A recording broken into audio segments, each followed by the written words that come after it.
Welcome to another episode of House to Home. My name is Grace Youngson, and I'm joined, as always, by my colleague Joseph Kohm. This is a podcast brought to you by Family Policy Alliance Foundation, and we are excited today to cover a story about a piece of legislation that's been introduced in 20 states called the Baby Olivia laws. Joseph, could you fill us in a little bit more on this and specifically what's been happening in Idaho with this as well? Absolutely. So I think we should start with Idaho because they are the first this legislative session to sign one of these laws. So to zoom out a little bit and give our audience some perspective, what a Baby Olivia law basically does is requires prenatal development education in public schools in the state. And you might wonder, where did Baby Olivia come from? Well, Baby Olivia is a reference to a great video by scientists on YouTube that illustrates in very beautiful and attractive fashion the development of a baby in the womb throughout the 9 months of pregnancy up until birth. It's a beautiful, very well done educational video. And it was really popular amongst pro-lifers because what we've noticed is that when people are exposed to the reality of what happens in the womb, they tend to become a little bit more pro-life. So these laws are simply referencing that video that went viral, as they say, on social media, and are using it as a hook to require this kind of development education in public schools. So back to Idaho. The Idaho governor actually signed the first one of these laws this session. They're not the first state to do this, but they're the first state to do it this session in 2025. So our reporting that we're covering today comes specifically from Live Action, though it has been recorded elsewhere. Their headline, and for all our audience, we'll link to this in the show notes, is Idaho governor signs law requiring prenatal development education in public schools. Idaho Governor Brad Little signed a bill into law requiring public schools in the state to utilize a prenatal development education curriculum in their classrooms. Idaho is the third state to implement a prenatal development curriculum following North Dakota and Tennessee, and they're one of 20 states considering similar legislation in the 2025 legislative session. There's been a lot of pushback from pro-abortion groups such as SICUS and Planned Parenthood, with the latter claiming that prenatal development education for teens could, quote, stigmatize, quote, abortion. I have to find that just a little bit ironic, Grace. According to the law, human growth and development instruction in public schools, the curriculum will include instruction on human growth and development to students in grades K through 12, including, quote, showing the development of the brain, heart, sex organs, and other vital organs in early fetal development using scientifically accurate materials such as ultrasound videos and animations, end quote. And that's where we get back to Baby Olivia, the actual video being referenced, because that video, turns out, could be used in the curriculum under this law. And there are other similar animation videos out there. So we first of all just want to thank the Idaho state legislature and their governor for pushing for and advocating for this bill and actually signing it into law. It takes great courage, but the truth always requires courage. We want to thank the other states that are considering these, and we also just want to thank our state family policy councils who are advocating for these bills or trying to improve them. We want to thank them for their tireless advocacy for it. I think specifically in some of the bills in states that have failed, for example, and I believe the bill in Arkansas has failed, but Arkansas Family Council did a really good job trying to advocate for that, and we just want to thank them for it. So, Grace, that's where we're at. Today we're going to talk about these bills and what they mean and why we think they're important. So, Grace, just tell me, after hearing all that recap, what's your first reaction to the story and to the idea of these bills? Yeah, I think my initial reaction is, why wouldn't we want to educate children on the beauty and development of life? I think really for me, it's that simple. Why wouldn't we want to do that? And to jump ahead just a little bit to another thought that's related to that, we're seeing such a huge mental health crisis, suicide crisis, things like these. Mental health related issues going on across the US. And actually, when you have an understanding of your uniqueness, how you were formed in the womb, and just what is so special about you, that directly contributes to an increase in your self-worth. And I just, it's like we learn about animals in biology. We do all these different things like, dissecting frogs open or something. Like, they should get rid of that, in my opinion, before you get rid of learning about how babies are developing in the womb. I think the science of embryology is so incredible and special. And also, I think that it ultimately points back to our creator, which is a really special thing to keep in schools. So really for me, it's, yeah, why wouldn't we want to educate children on the beauty and development of life? That's my initial reaction. I have to say how much I love that reaction, Grace, or how refreshing it is to me, because you work on our media team here at FPA. I work on the policy side, so you're producing our great content, and I'm kind of in the weeds of these policy debates. And the reason I find your reaction so refreshing is because it's so intuitively obvious to you. Like, of course, why wouldn't we want to educate our children in the scientific truth? But when you're down in the weeds of the policy debates, sometimes it's so hard simply to get to the obvious conclusion that it was so easy for you to arrive at. And that honestly encourages me, because most people are not in my shoes, Grace, and thank God for it. Most people don't have to really get into the weeds of this and argue and at this low level of just basic sky is blue kind of things. Most people are operating at your level, where you hear this bill proposed and you think, well, of course, why not? And that encourages me. It means that I may be having these sometimes necessary and sometimes ridiculous arguments, just trying to get back to the obvious at my level. But to know that most people, most voters in this country are operating where you are is a great encouragement to me in the policy trenches. So I commend you for that reaction, and just I know it's who you are, but it was really refreshing to me. Grace, I love how you connected this to a sense of self-worth. The term I grew up with is self-esteem, but I think that puts a gloss over the concept that helps us really avoid a truth that can be quite jarring, which is that it is a sense of worth or value. And not only does a policy like this that helps you learn about this truth of how we're created increase our own self-worth, but it helps us increase how we see the value in others, which starts as a scientific process, but before that is an emotional process. A man and a woman have to get together with feelings of love and romance, and we believe ideally in a covenant of marriage to procreate and begin this process of fetal development. And when you see how valuable other people are because of how intricately, beautifully they're made, I think when people are exposed to that reality, they can't help but become more of what we would call, quote unquote, pro-life. It's hard to look at a baby in the womb being developed like that and not immediately have your humanity connected to them. I think you and I both, Grace, have people in our lives who we've met who maybe were at best ambivalent about the life issue. And then when the first time they saw an ultrasound or the first time they saw Baby Olivia all that could change in an instant. I have friends where that did happen for them. I think you do too.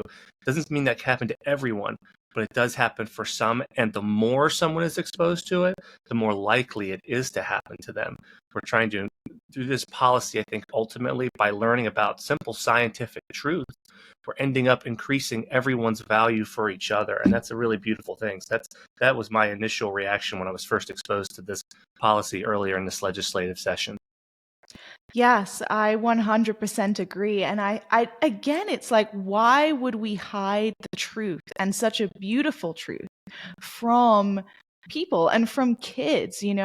I think really having this understanding is just, there are really no negative aspects to it. And, maybe we'll get into that a little later of what some people might perceive as negative aspects. But really, to me as well, this just seems like basic education. We study biology in school. We learn about the human body, the cardiovascular system, respiratory system. We learn about us and our human bodies. And so why would we not be learning about this, which is also such a huge part of life? I mean, most people are going to become parents.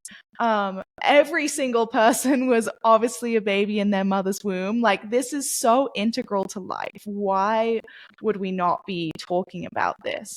And so I think that I think it's exciting to see this happening, but also to me, it's almost a little bit like, why haven't we done this sooner? Why do we even have to fight for this? This should be automatically a part of school. And I think that something that unfortunately can happen, I really do think that when you're devoid of knowledge. I mean, the Bible even says that God's people die for lack of knowledge. But I think that applies in a broader sense, where when we have a lack of knowledge, we tend to make wrong decisions or not fully value things. And what can happen is you can numb out to certain things, abortion being one of them. When you don't have the full understanding of embryology, what that baby actually is in the womb. I mean, the fact that a baby's heartbeat starts at 3 weeks. Usually we measure life by a heartbeat. When someone's in hospital, maybe they're terminally ill, about to die, how do we know they've actually passed away? Well, their heart stops beating. By the same reasoning, you could say that life would start with a heartbeat. Now, the Bible, and we know that life really begins at conception. But even if we were to just acknowledge the heartbeat, which begins at 3 weeks, most women don't even realize they're pregnant at that point. That is huge, to have an understanding of actually what's going on. There is a life inside the womb when a woman is pregnant. And I remember I used to do ballet, and I was like a teenager. We were all teenagers. I was in a class with several other girls, and it was kind of the stage where they're starting to explore romantic relationships, and maybe even some of them were definitely starting to sleep with their boyfriends. And I remember one of them said to me, she's like, "Oh yeah." Well, she didn't say it to me. She was just, it was kind of a group conversation, but she's like, "Yeah, advising this other girl who was kind of nervous about getting pregnant." And she's like, "Oh yeah, don't worry, you can just have an abortion." And I remember looking at her and being like, "Do you know what abortion does to a baby? Like, it kills a baby." And she looks back at me and she's like, "Yeah." And I was like, whoa, I don't think you really understand what's going on. And that is so sad that we're doing such a disservice to culture, to women, to men, to not understand the value of that, and also the consequences of their choices within that like, this is a life that could be formed out of that decision you're making. But there are groups who would love to hide this a little bit more because it goes against what they're trying to propagate. So those would be some further thoughts that I would have on this. No, those are subject. great thoughts, Grace. And I actually, I know to a lot of our audience, when they hear that story about your friend, your fellow ballet student, that could come off as extremely callous, and there is a sense in which it probably is. But I think it's absolutely on point for this subject, which is why I'm glad you told it, because I think I have a lot of sympathy for that person, not just because they're young, but because this scientific truth has been hidden from them by nefarious forces. I want to say that very carefully. I'll parse that out in a moment. But first, this person only knows part of what they fully need to know. Doesn't mean they're not responsible for what they've said or their actions. But it does mean that this young potential mother, hasn't been fully informed about what exactly is going on within her. And there's some blame for that goes around to all of society. But it's for our audience, who is probably really up to speed with this and knows what happens in the womb. It's very easy for them to feel the full humanity of that child in there. It's easier for them. It might be a little bit harder for this younger woman, particularly if she's never been through this kind of education. So we have to be willing to parse out the levels of responsibility here, I think. And this bill helps clear that up, essentially. Now, to further get into what I said earlier about these nefarious forces, you are absolutely right. There are forces in this world, organizations who are very strong and well-funded, who do not want people to know about this scientific truth. Planned Parenthood, as I read from the story, did oppose this bill. Surprise, surprise. And I think that should be telling for not just this issue, but the whole slate of pro-family and social conservative issues that Family Policy Alliance Foundation works on, which is this. This is a theme for people to keep in mind. If clarity and truth is your opponent, I think you might be on the wrong side of an issue. When clarity and truth brings greater value to human beings and better societal outcomes, and you have to oppose a policy that would bring that greater clarity and truth, I think that almost loses the argument for you at the outset. So I think that's a compelling thing. And the last thing I'll say, Grace, before we get into opposing arguments here is just while you were talking, I didn't have this in my notes, but I did think you were right that a heartbeat begins in a baby between 3 to 6 months, or 3 to 6 weeks. I'm sorry, and that's why we have things like heartbeat bills, heartbeat policies to protect babies at least from that point. Though, as you said, we believe life begins at conception. But you said very truly, most women don't even know they're pregnant by 3 to 6 weeks, and the amateur theologian in me, an anthropologist in me, tells me that that is because if we really want to get back to how human beings were created, women weren't created to have abortions. This is not something that we were ever meant to go through or to be faced with. I mean, if we want to really get idealistic, unplanned pregnancies are not something women should ever have to go through. It's not something God created us to endure. It's part of the taint of sin that covers this earth. And I want to just add a little bit of nuance here to show we understand sometimes even in the best of circumstances, miscarriages, ectopic pregnancies happen. Treatment for those is not an abortion. Never has been, never will be. Every honest doctor will tell you that. There is no pro-life law in the union that prevents women from being treated for those things. But if you're talking about just a baseline abortion out of fear or convenience, it is not something human beings were ever created to have to go through. I think it's worth just reminding ourselves of that's how God created human beings. It's how he created the world. And one day, it's how he's going to restore this world so that there will never be another abortion again after the return of Christ. So with that, Grace, I think we should move on to opposing arguments. What do you think? Yeah, I agree. I just want to add one more real quick piece that it's Sure. important that we do educate kids because most people's worldview is actually formed by age 13, according to some studies which we can link below. But we often kind of think sometimes, oh, it's not that big of a deal. They're just kids. They don't really know what they think about this world and about life. But actually, it's super important because once you sort of start getting past that age, it's so much harder to shift that belief because you're now sort of marred with different experiences and circumstances, which oftentimes, especially in the broken world that we live in, it's like when you go through different things that are painful, there can come such a temptation and a vulnerability to certain ideologies that you perceive as a solution or freedom from that pain. But if we can actually have you rooted in the truth at the beginning, you're far less susceptible to dangerous ideas. And so I think that's just something worth noting as well.